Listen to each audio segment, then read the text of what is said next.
On this episode of Tim Tschida the Show, Kevin Brown goes ballistic on Tim in the World Series. Blasting off right now. My World Series resume is pretty underwhelming, really. My first one was the Yankees and Padres. And we opened up in New York, and the Yankees won both games. We went to San Diego, and I was slated for Game 5. And the Yankees were up 3-0. And in my game, it was a close game. I absolutely got rained on at first base. If I had one close play, I had 15. And Dale Scott was working right field, and it was our first series together. And every close play, I would turn and go back to my position, and he was in right field, kind of going, I'm looking at him, I'm going, God, I hope I get all these right, because if I'm not, I'm on the camera all night long. They're going to be showing me, because we had no way of knowing whether or not you got the play right. We didn't have no replay back then. Right. Kevin Brown was pitching for the Padres, and Kevin was a relatively intense young man. Pain in the ass. He didn't have a lot of fun playing the game, and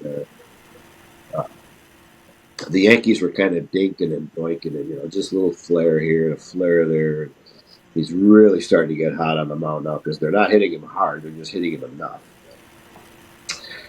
And Leyritz is playing first base for San Diego, and O'Neill's at bat for the Yankees. And I think it was second and third. I know a run scored on the play. And O'Neill hits a chopper to first base, and Leyritz has to go a little bit to his right. And he decides to take the play himself, going back toward first. And now it's a foot race. And I had a good look at it. I had a good angle. I felt good about my call. I called him safe, and Brown started jumping up and down right away, screaming. I got him. I said, he beat the play, Kevin. He beat it. He said, bullshit, he beat it. I said, he beat the play.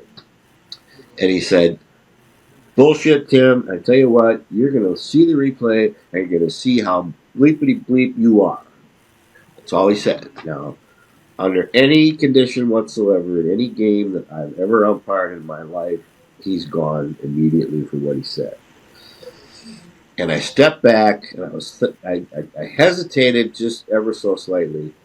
And I thought, nope, he's got to go. And I stepped back, and Bochy got right in front of me. Boch was managing San Diego at the time. And he said, don't. And I said, well, go get him and get him away from me and do it now. And he said, I can't go talk to him. He said, I've already been to the mound once. If I go talk to him now, I got to take him out. At which point, I said, well, then I stopped because Jerry Crawford got there. Jerry was working second, and Jerry just took Brown away from him.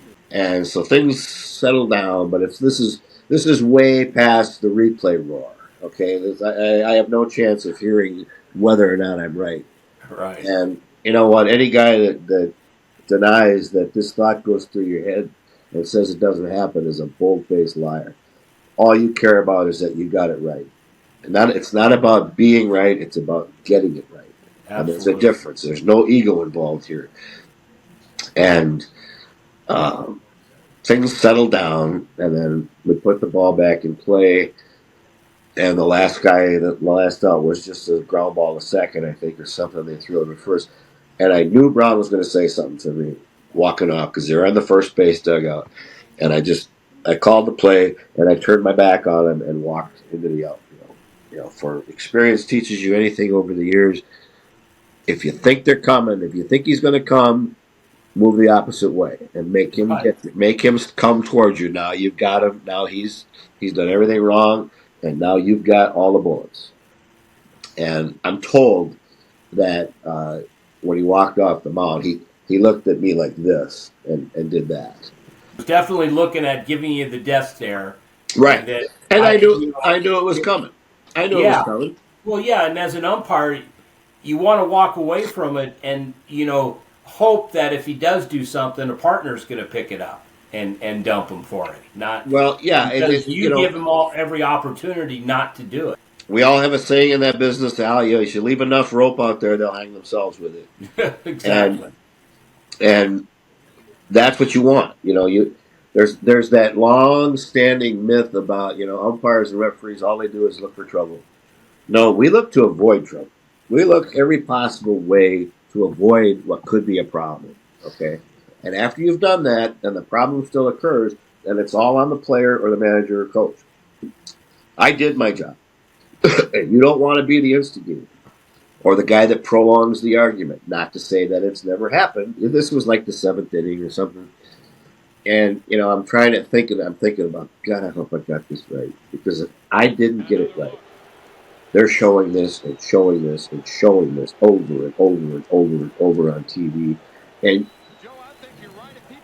again, it's not about me. It's more about my family and my friends who, they're dying with you as you're getting crucified on television, Right. And it was about an inning later. Jose Cardinal was coaching first for the Yankees, and Knobloch got on first base, and there was a pitching change. And Chuck goes, Timmy, here. So, Minnesota guy. Yeah, Farmer Twin. And he says, hey, you got that play right on O'Neill. I just looked at him. He said, yeah, they showed it 1,000 times from 1,000 different angles. He said, you got it right. You got the play right. And I said,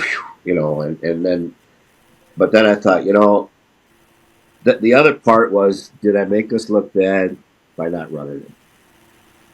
Did I let him get away with too much, which compromises you for the other side? As you know, Al, whatever you do for the goose, you got to do for the gander. And yeah, but the gander and the goose in the World Series changes. Exactly. And you're now dealing with golden gooses, and that's a whole different perspective. Well, that's the whole thing. I do recall thinking, if you're going to jerk the starting pitcher off the mound in a possible deciding game of a World Series, in front of their home crowd, you better be right. Yeah. And you got to be more than right. You got to be 150% right. It all counts. So the game ended and the series was over. Before we get there, then you go back and you start thinking, God, I really wanted to work the plate in this thing. Like Game 5, I was so looking forward. After a while, after getting beat up, half of you is saying that, the other half is going, I don't have to work that fucking plate, and I get the same thing. That's where you start sitting on that first base going, let's go, Yankees. Exactly. Let's go, Yankees. Let's wrap this thing up. I'll give up a couple days per diem for not having to do that. I'm good with it. So we got in the locker room after the game, and they always have champagne for us in there, which is nice, and only after the thing's over. And we're celebrating, and I was still kind of quiet, and that was a great crew. It was Richie Garcia, Jerry Crawford, two guys who I've admired forever as umpires, as people, and we had Harry Wendelstadt and Tommy Halia and myself and Dale. No, it wasn't Tommy. It was Mark Hirschbeck. And Richie says, "You okay?" I said, "Well, I don't know. Did I make us look bad by letting Brown get away with too much? Because if I did, we hate that.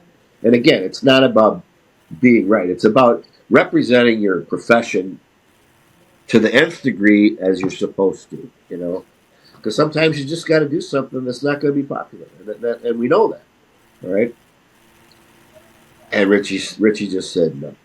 And then Jerry came over, and he said, Tim, I could have run him too.